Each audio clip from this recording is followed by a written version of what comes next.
The Innocents Abroad by Mark Twain, Chapter 55. Rebellion in the Camp. Charms of Nomadic Life. Dismal Rumors. En route for Jericho and the Dead Sea. Pilgrim Strategy. Bethany and the Dwelling of Lazarus. Bedouins. Ancient Jericho. Misery. The Night March. The Dead Sea. An idea of what a wilderness in Palestine is. The Holy Hermits of Mars Saba. Good Saint Saba. Women not admitted. Buried from the world for all time.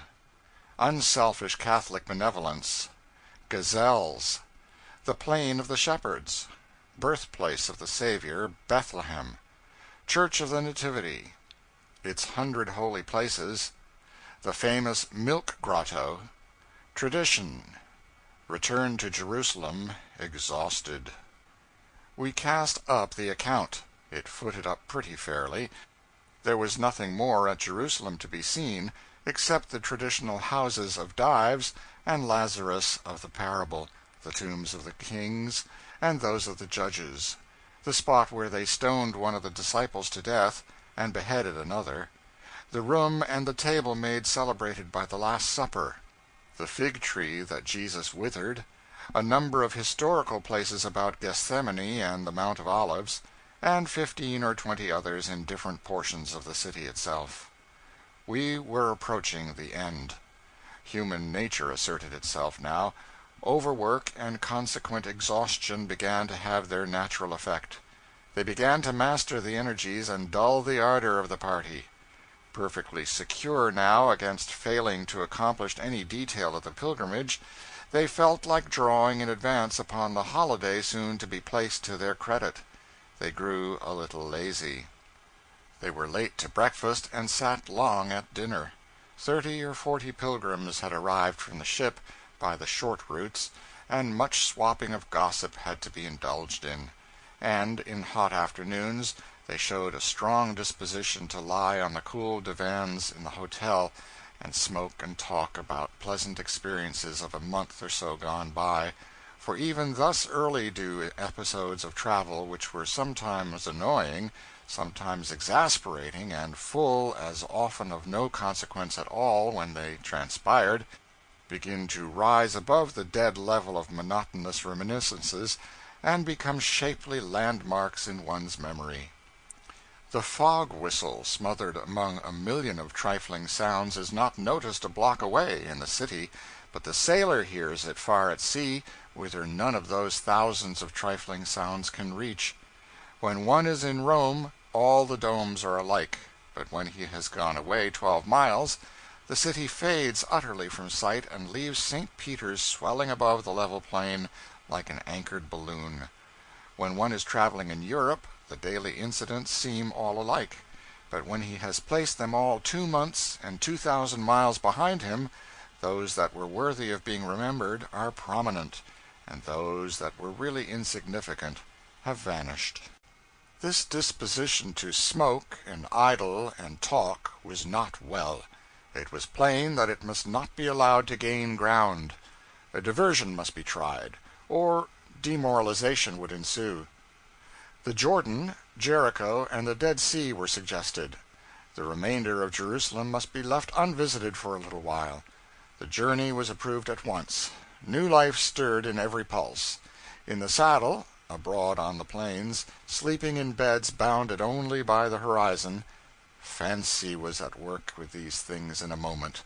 It was painful to note how readily these town-bred men had taken to the free life of the camp and the desert. The nomadic instinct is a human instinct. It was born with Adam and transmitted through the patriarchs, and after 30 centuries of steady effort, civilization has not educated it entirely out of us yet. It has a charm which, once tasted, a man will yearn to taste again. The nomadic instinct cannot be educated out of an Indian at all. The Jordan journey being approved, our dragoman was notified. At 9 in the morning the caravan was before the hotel door, and we were at breakfast. There was a commotion about the place. Rumors of war and bloodshed were flying everywhere. The lawless Bedouins in the valley of the Jordan and the deserts down by the Dead Sea were up in arms, and were going to destroy all comers. They had had a battle with a troop of Turkish cavalry, and defeated them, several men killed. They had shut up the inhabitants of a village and a Turkish garrison in an old fort near Jericho, and were besieging them. They had marched upon a camp of our excursionists by the Jordan, and the pilgrims only saved their lives by stealing away and flying to Jerusalem under whip and spur in the darkness of the night. Another of our parties had been fired on from an ambush, and then attacked in the open day. Shots were fired on both sides. Fortunately, there was no bloodshed. We spoke with the very pilgrims who had fired one of the shots, and learned from his own lips how, in this imminent deadly peril, only the cool courage of the pilgrims, their strength of numbers and imposing display of war material, had saved them from utter destruction.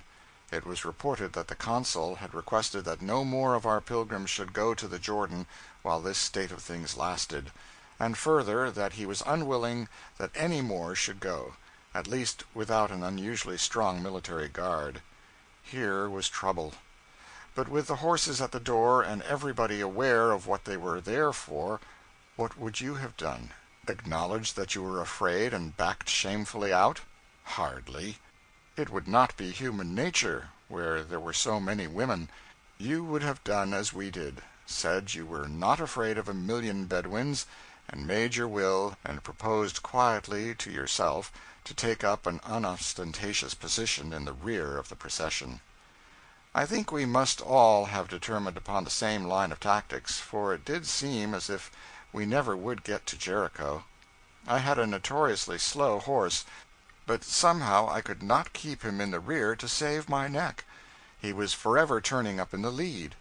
In such cases I trembled a little, and got down to fix my saddle, but it was not of any use. The others all got down to fix their saddles, too. I never saw such a time with saddles. It was the first time any of them had got out of order in 3 weeks, and now they had all broken down at once. I tried walking, for exercise. I had not had enough in Jerusalem searching for holy places, but it was a failure. The whole mob were suffering for exercise, and it was not 15 minutes till they were all on foot, and I had the lead again. It was very discouraging. This was all after we got beyond Bethany. We stopped at the village of Bethany, an hour out from Jerusalem. They showed us the tomb of Lazarus. I had rather live in it than in any house in the town. And they showed us also a large fountain of Lazarus, and in the center of the village the ancient dwelling of Lazarus. Lazarus appears to have been a man of property. The legends of the Sunday schools do him great injustice. They give one the impression that he was poor. It is because they get him confused with that Lazarus who had no merit but his virtue, and virtue never has been as respectable as money. The house of Lazarus is a 3-story edifice of stone masonry, but the accumulated rubbish of ages has buried all of it but the upper story. We took candles and descended to the dismal cell-like chambers where Jesus sat at meat with Martha and Mary, and conversed with them about their brother. We could not but look upon these old dingy apartments with a more than common interest. We had had a glimpse from a mountain top of the Dead Sea, lying like a blue shield in the plain of the Jordan, and now we were marching down a close, flaming, rugged, desolate defile, where no living creature could enjoy life, except perhaps a salamander. It was such a dreary, repulsive, horrible solitude. It was the wilderness where John preached, with camel's hair about his loins, raiment enough, but he never could have got his locusts and wild honey here. We were moping along down through this dreadful place, every man in the rear. Our guards, 2 gorgeous young Arab sheiks with cargoes of swords, guns, pistols, and daggers on board, were loafing ahead. Bedouins! Every man shrunk up and disappeared in his clothes like a mud turtle. My first impulse was to dash forward and destroy the Bedouins. My second was to dash to the rear to see if there were any coming in that direction. I acted on the latter impulse. So did all the others. If any Bedouins had approached us then, from that point of the compass, They would have paid dearly for their rashness. We all remarked that, afterwards. There would have been scenes of riot and bloodshed there that no pen could describe. I know that, because each man told me what he would have done, individually, and such a medley of strange and unheard of inventions of cruelty you could not conceive of.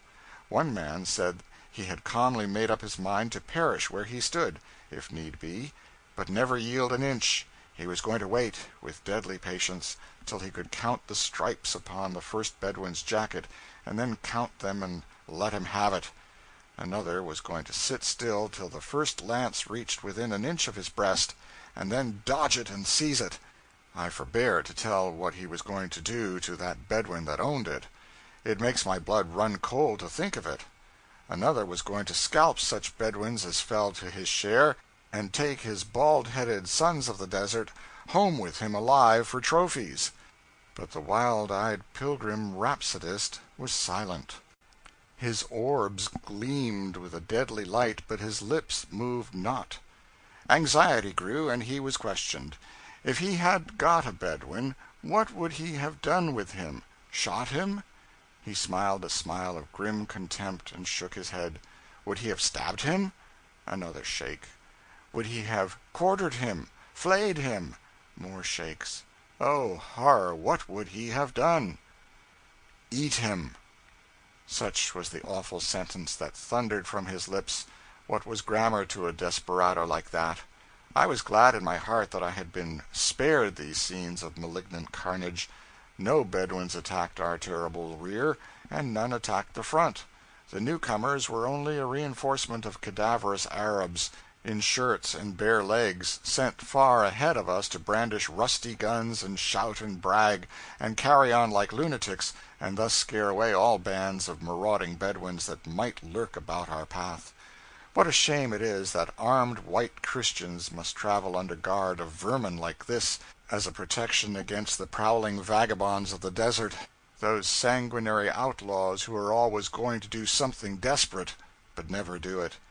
I may as well mention here that on our whole trip we saw no Bedouins, and had no more use for an Arab guard than we could have had for patent leather boots and white kid gloves. The Bedouins that attacked the other parties of pilgrims so fiercely were provided for the occasion by the Arab guards of those parties, and shipped from Jerusalem for temporary service as Bedouins. They met together in full view of the pilgrims after the battle, and took lunch, divided the bucksheesh extorted in the season of danger, and then accompanied the cavalcade home to the city. The nuisance of an Arab guard is one which is created by the sheiks and the Bedouins together, for mutual profit, it is said, and no doubt there is a good deal of truth in it. We visited the fountain the prophet Elisha sweetened (it is sweet yet), where he remained some time and was fed by the ravens. Ancient Jericho is not very picturesque as a ruin. When Joshua marched around it 7 times, some 3,000 years ago, and blew it down with his trumpet, he did the work so well and so completely that he hardly left enough of the city to cast a shadow. The curse pronounced against the rebuilding of it has never been removed.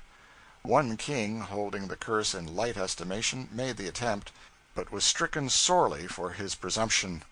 Its site will always remain unoccupied, and yet it is one of the very best locations for a town we have seen in all Palestine.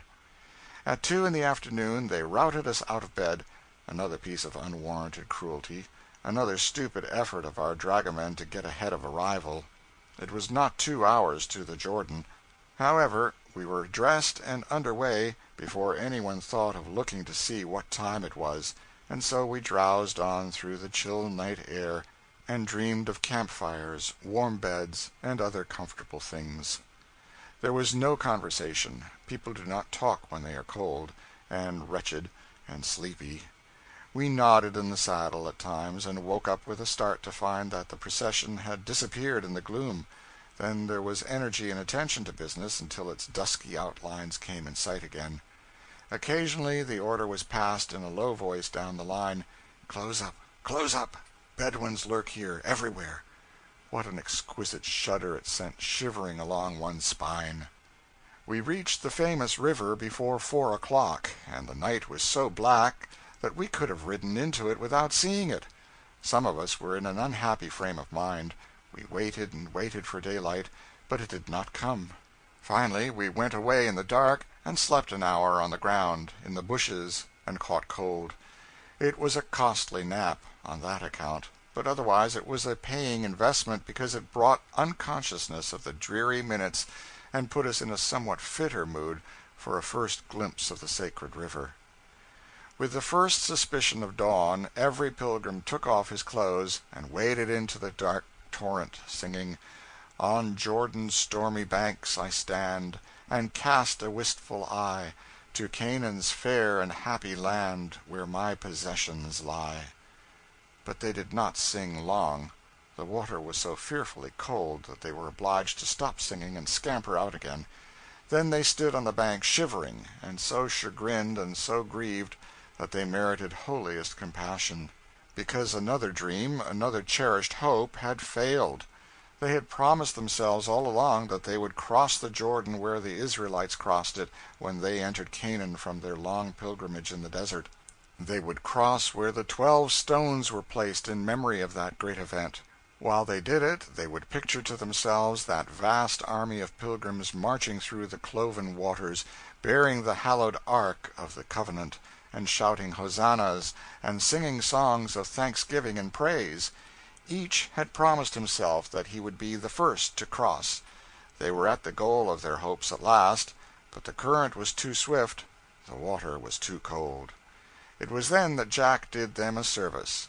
With that engaging recklessness of consequences which is natural to youth, and so proper and so seemly as well, he went and led the way across the Jordan, and all was happiness again. Every individual waded over then, and stood upon the further bank. The water was not quite breast deep anywhere. If it had been more, we could hardly have accomplished the feat, for the strong current would have swept us down the stream, and we would have been exhausted and drowned before reaching a place where we could make a landing. The main object compassed, the drooping, miserable party sat down to wait for the sun again, for all wanted to see the water as well as feel it. But it was too cold a pastime. Some cans were filled from the holy river, some canes cut from its banks, and then we mounted and rode reluctantly away to keep from freezing to death. So we saw the Jordan very dimly. The thickets of bushes that bordered its banks threw their shadows across its shallow, turbulent waters. Stormy, the hymn makes them, which is rather a complimentary stretch of fancy, and we could not judge of the width of the stream by the eye. We knew by our wading experience, however, that many streets in America are double as wide as the Jordan. Daylight came, soon after we got under way, and in the course of an hour or two we reached the Dead Sea. Nothing grows in the flat, burning desert around it but weeds, and the Dead Sea apple, the poets say, is beautiful to the eye, but crumbles to ashes and dust when you break it. Such as we found were not handsome, but they were bitter to the taste. They yielded no dust. It was because they were not ripe, perhaps. The desert and the barren hills gleam painfully in the sun around the Dead Sea, and there is no pleasant thing or living creature upon it or about its borders to cheer the eye. It is a scorching, arid, repulsive solitude. A silence broods over the scene that is depressing to the spirits. It makes one think of funerals and death. The Dead Sea is small, its waters are very clear, and it has a pebbly bottom and is shallow for some distance out from the shores. It yields quantities of asphaltum. Fragments of it lie all about its banks. This stuff gives the place something of an unpleasant smell. All our reading had taught us to expect that the first plunge into the Dead Sea would be attended with distressing results. Our bodies would feel as if they were suddenly pierced by millions of red-hot needles. The dreadful smarting would continue for hours. We might even look to be blistered from head to foot, and suffer miserably for many days. We were disappointed. Our 8 sprang in at the same time that another party of pilgrims did, and nobody screamed once. None of them ever did complain of anything more than a slight pricking sensation in places where their skin was abraded, and then only for a short time. My face smarted for a couple of hours, but it was partly because I got it badly sunburned while I was bathing, and stayed in so long that it became plastered over with salt. No, the water did not blister us. It did not cover us with a slimy ooze and confer upon us an atrocious fragrance. It was not very slimy, and I could not discover that we smelt really any worse than we have always smelt since we have been in Palestine. It was only a different kind of smell, but not conspicuous on that account, because we have a great deal of variety in that respect. We didn't smell, there on the Jordan, the same as we do in Jerusalem, and we don't smell in Jerusalem just as we did in Nazareth, or Tiberias, or Caesarea Philippi, or any of those other ruinous ancient towns in Galilee. No, we change all the time, and generally for the worse. We do our own washing. It was a funny bath. We could not sink. One could stretch himself at full length on his back, with his arms on his breast, and all of his body above a line drawn from the corner of his jaw, past the middle of his side, the middle of his leg, and through his ankle bone, would remain out of water. He could lift his head clear out, if he chose. No position can be retained long. You lose your balance and whirl over, first on your back and then on your face, and so on. You can lie comfortably on your back with your head down and your legs out from your knees down, by steadying yourself with your hands. You can sit with your knees drawn up to your chin and your arms clasped around them, but you are bound to turn over presently, because you are top heavy in that position. You can stand up straight in the water that is over your head, and from the middle of your breast upward you will not be wet. But you cannot remain so. The water will soon float your feet to the surface. You cannot swim on your back and make any progress of any consequence, because your feet stick way above the surface, and there is nothing to propel yourself with but your heels. If you swim on your face, you kick up the water like a stern-wheel boat. You make no headway. A horse is so top-heavy that he can neither swim nor stand up in the Dead Sea. He turns over on his side at once. Some of us bathed for more than an hour, and then came out coated with salt till we shone like icicles. We scrubbed it off with a coarse towel, and rode off with a splendid brand-new smell, though it was one which was not any more disagreeable than those we have been for several weeks enjoying. It was the variegated villainy and novelty of it that charmed us. Salt crystals glitter in the sun about the shores of the lake. In places they coat the ground like a brilliant crust of ice. When I was a boy, I somehow got the impression that the River Jordan was 4,000 miles long and 35 miles wide. It is only 90 miles long, and so crooked that a man does not know which side of it he is on half the time. In going 90 miles it does not get over more than 50 miles of ground. It is not any wider than Broadway in New York. There is the Sea of Galilee and this Dead Sea, neither of them 20 miles long or 13 wide. And yet, when I was in Sunday school, I thought they were 60,000 miles in diameter. Travel and experience mar the grandest picture and rob us of the most cherished traditions of our boyhood. Well, let them go. I have already seen the empire of King Solomon diminished to the size of the state of Pennsylvania. I suppose I can bear the reduction of the seas and the river. We looked everywhere as we passed along, but never saw grain or crystal of Lot's wife. It was a great disappointment. For many and many a year we had known her sad story, and taken that interest in her which misfortune always inspires. But she was gone. Her picturesque form no longer looms above the desert of the Dead Sea to remind the tourist of the doom that fell upon the lost cities. I cannot describe the hideous afternoon's ride from the Dead Sea to Mars Saba. It oppresses me yet to think of it. The sun so pelted us that the tears ran down our cheeks once or twice. The ghastly, treeless, grassless, breathless canyons smothered us as if we had been in an oven. The sun had positive weight to it, I think. Not a man could sit erect under it. All drooped low in the saddles. John preached in this wilderness. It must have been exhausting work. What a very heaven the messy towers and ramparts of vast Mar Saba looked to us when we caught a first glimpse of them. We stayed at this great convent all night, guests of the hospitable priests. Mar Saba, perched upon a crag, a human nest stock high up against a perpendicular mountain wall, is a world of grand masonry that rises, terrace upon terrace, away above your head, like the terraced and retreating colonnades one sees in fanciful pictures of Belshazzar's feast and the palaces of the ancient pharaohs. No other human dwelling is near. It was founded many ages ago by a holy recluse who lived at first in a cave in the rock, a cave which is enclosed in the convent walls now, and was reverently shown to us by the priests. This recluse, by his rigorous torturing of his flesh, his diet of bread and water, his utter withdrawal from all society and from the vanities of the world, and his constant prayer and saintly contemplation of a skull, inspired an emulation that brought about him many disciples. The precipice on the opposite side of the canyon is well perforated with the small holes they dug in the rock to live in. The present occupants of Mar Saba, about 70 in number, are all hermits. They wear a coarse robe, an ugly, brimless stovepipe of a hat, and go without shoes. They eat nothing whatever but bread and salt. They drink nothing but water.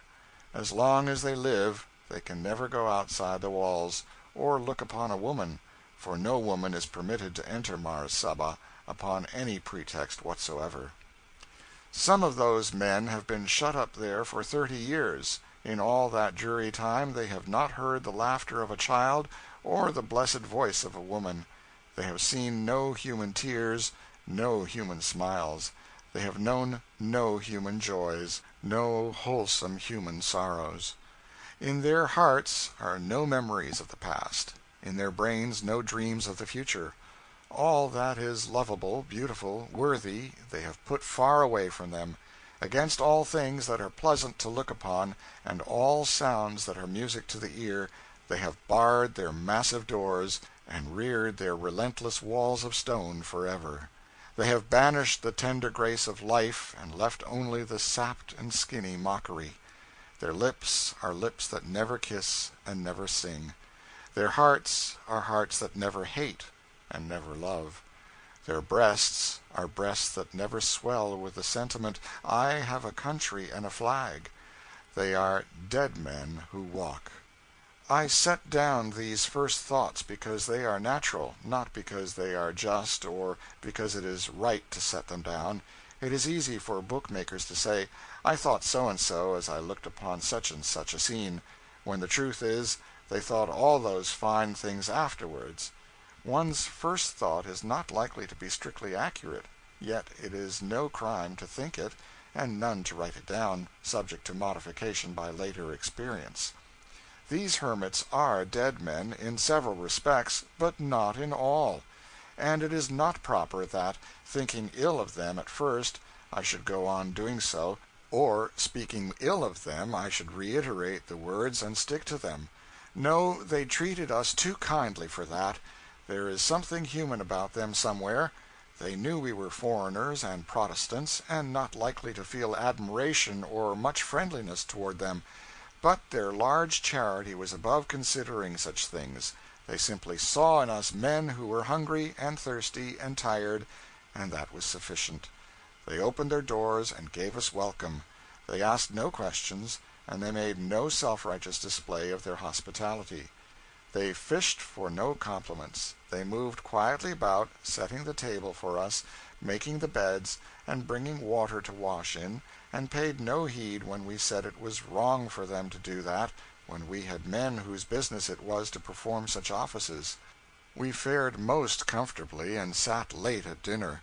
We walked all over the building with the hermits afterward, and then sat on the lofty battlement and smoked, while we enjoyed the cool air, the wild scenery, and the sunset.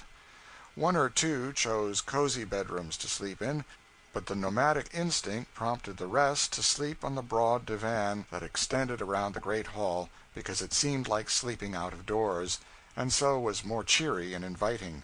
It was a royal rest we had. When we got up to breakfast in the morning, we were new men. For all this hospitality no strict charge was made. We could give something if we chose. We need give nothing if we were poor or if we were stingy. The pauper and the miser are as free as any in the Catholic convents of Palestine. I have been educated to enmity toward everything that is Catholic, and sometimes, in consequence of this, I find it much easier to discover Catholic faults than Catholic merits. But there is one thing I feel no disposition to overlook, and no disposition to forget, and that is the honest gratitude I and all pilgrims owe to the convent fathers in Palestine. Their doors are always open, and there is always a welcome for any worthy man who comes, whether he comes in rags or clad in purple. The Catholic convents are a priceless blessing to the poor. A pilgrim without money, whether he be a Protestant or a Catholic, can travel the length and breadth of Palestine, and in the midst of her desert wastes find wholesome food and a clean bed every night in these buildings. Pilgrims in better circumstances are often stricken down by the sun and the fevers of the country, and then their saving refuge is the convent. Without these hospitable retreats, travel in Palestine would be a pleasure which none but the strongest men could dare to undertake. Our party, pilgrims and all, will always be ready and always willing to touch glasses and drink health, prosperity, and long life to the convent fathers of Palestine. So, rested and refreshed, we fell into line and filed away over the barren mountains of Judea and along rocky ridges and through sterile gorges where eternal silence and solitude reigned. Even the scattering groups of armed shepherds we met the afternoon before, tending their flocks of long-haired goats, were wanting here. We saw but two living creatures. They were gazelles of soft-eyed notoriety. They looked like very young kids, but they annihilated distance like an express train. I have not seen animals that moved faster, unless I might say it of the antelope of our own great plains. At 9 or 10 in the morning we reached the Plain of the Shepherds, and stood in a walled garden of olives where the shepherds were watching their flocks by night, 18 centuries ago, when the multitude of angels brought them the tidings that the Savior was born. A quarter of a mile away was Bethlehem of Judea, and the pilgrims took some of the stone wall and hurried on. The Plain of the Shepherds is a desert, paved with loose stones, void of vegetation, glaring in the fierce sun. Only the music of the angels it knew once could charm its shrubs and flowers to life again and restore its vanished beauty. No less potent enchantment could avail to work this miracle. In the huge Church of the Nativity in Bethlehem, built 1,500 years ago by the inveterate St. Helena, they took us below ground and into a grotto cut in the living rock. This was the manger where Christ was born. A silver star set in the floor bears a Latin inscription to that effect. It is polished with the kisses of many generations of worshipping pilgrims. The grotto was tricked out in the usual tasteless style observable in all the holy places of Palestine. As in the Church of the Holy Sepulchre, envy and uncharitableness were apparent here. The priests and the members of the Greek and Latin churches cannot come by the same corridor to kneel in the sacred birthplace of the Redeemer, but are compelled to approach and retire by different avenues, lest they quarrel and fight on this holiest ground on earth. I have no meditations suggested by this spot where the very first Merry Christmas was uttered in all the world, and from whence the friend of my childhood, Santa Claus, departed on his first journey, to gladden and continue to gladden roaring firesides on wintry mornings in many a distant land forever and forever. I touch with reverent finger the actual spot where the infant Jesus lay, but I think nothing. You cannot think in this place any more than you can in any other in Palestine that would be likely to inspire reflection. Beggars, cripples, and monks compass you about, and make you think only of bucksheesh when you would rather think of something more in keeping with the character of the spot. I was glad to get away, and glad when we had walked through the grottos where Eusebius wrote, and Jerome fasted, and Joseph prepared for the flight into Egypt, and the dozen other distinguished grottos, and knew we were done. The Church of the Nativity is almost as well packed with exceedingly holy places as the Church of the Holy Sepulchre itself. They even have in it a grotto wherein 20,000 children were slaughtered by Herod when he was seeking the life of the infant Savior. We went to the Milk Grotto, of course, a cavern where Mary hid herself for a while before the flight into Egypt. Its walls were black before she entered, but in suckling the child a drop of her milk fell upon the floor and instantly changed the darkness of the walls to its own snowy hue. We took many little fragments of stone from here, because it is well known in all the East that a barren woman hath need only to touch her lips to one of these, and her failing will depart from her. We took many specimens, to the end that we might confer happiness upon certain households that we wot of. We got away from Bethlehem and its troops of beggars and relic peddlers in the afternoon, and after spending some little time at Rachel's tomb, hurried to Jerusalem as fast as possible. I never was so glad to get home again before. I never have enjoyed rest as I have enjoyed it during these last few hours. The journey to the Dead Sea, the Jordan, and Bethlehem was short, but it was an exhausting one. Such roasting heat, such oppressive solitude, and such dismal desolation cannot surely exist elsewhere on earth. And such fatigue! The commonest sagacity warns me that I ought to tell the customary pleasant lie, and say I tore myself reluctantly away from every noted place in Palestine. Everybody tells that, but with as little ostentation as I may, I doubt the word of every he who tells it. I could take a dreadful oath that I have never heard any one of our 40 pilgrims say anything of the sort, and they are as worthy and as sincerely devout as any that come here. They will say it when they get home fast enough, but why should they not? They do not wish to array themselves against all the Lamartines and Grimeses in the world. It does not stand to reason that men are reluctant to leave places where the very life is almost badgered out of them by importunate swarms of beggars and peddlers who hang in strings to one's sleeves and coat-tails, and shriek and shout in his ears, and horrify his vision with the ghastly sores and malformations they exhibit. One is glad to get away.